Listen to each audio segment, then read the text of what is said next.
दोस्तों, हम सब लोग बैंकों में अपना पैसा जमा कराते हैं और फिर बैंक उसके ऊपर हमें इंटरेस्ट भी देता है।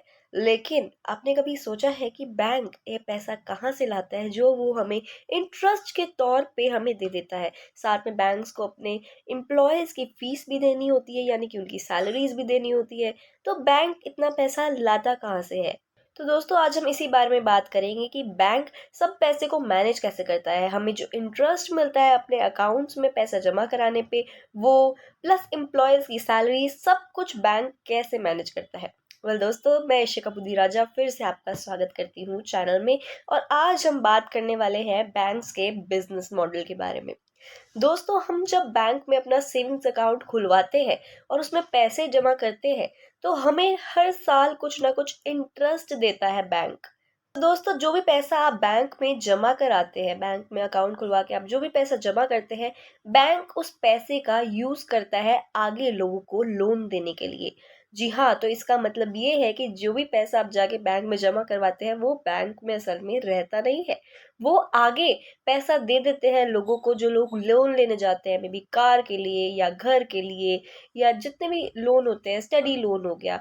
तो इसमें जो भी पैसा लगता है वो हम लोगों का पैसा है, डिपॉजिटर्स का पैसा है। तो जो भी पैसा बैंक में जमा होता है वो बैंक में नहीं रहता, बैंक उसे आगे लोन में दे देता है। और फिर लोन से भी वो जिसने लोन लिया है उनसे कुछ इंटरेस्ट रेट चार्ज करता है, जो कि हमारे जो हमें इंटरेस्ट मिलता है पैसा जमा करवाने पे, उससे ज्यादा होता है। यानी कि फिर हमारे पैसे पे जो आगे लोन दिया बैंक ने, उसमें इंटरेस्ट मिला बैंक को, तो उसमें से हमें भी इंटरेस्ट मिला जो हमने पैसा जमा करवाया था उसके लिए। और साथ ही में और इंटरेस्ट जो बच जाता है उससे बैंक सैलरीज भी मैनेज कर लेता है एम्प्लॉयज की। और इसके साथ साथ बैंक के और भी सोर्सेज ऑफ इनकम होते हैं अलग अलग, जैसे चार्जेस लगाती है बैंक।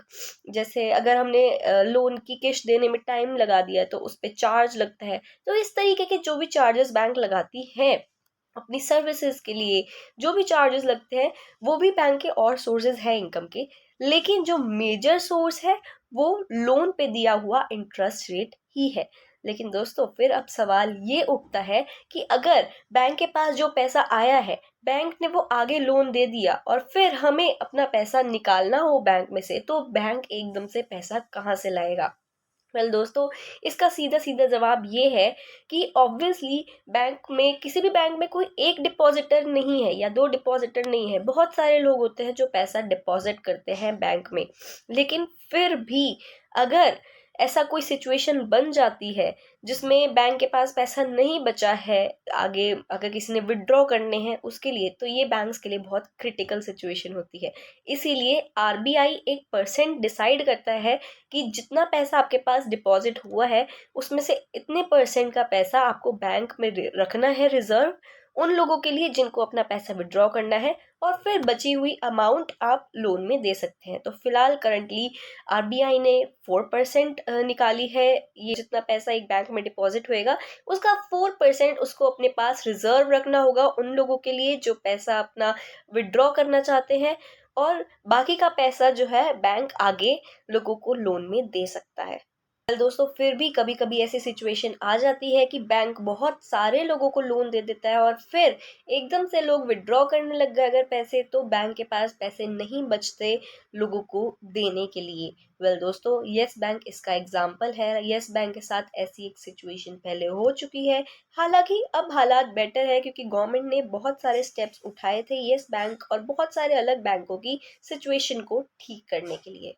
दोस्तों, एक बैंक के लिए असली प्रॉब्लम तब होती है जब उसने जो लोन दिए हैं लोगों को वो रिकवर ना कर पाए, यानी कि जिसने पैसा लिया है बैंक से वो मना कर दे कि भाई हम तो वापस कर ही नहीं सकते। तो जितना ज्यादा ये रेट होगा, जितना ज्यादा उसका रेट होगा कि लोग पैसा वापस नहीं कर रहे हैं, उतनी प्रॉब्लम बैंक के लिए खड़ी हो सकती है।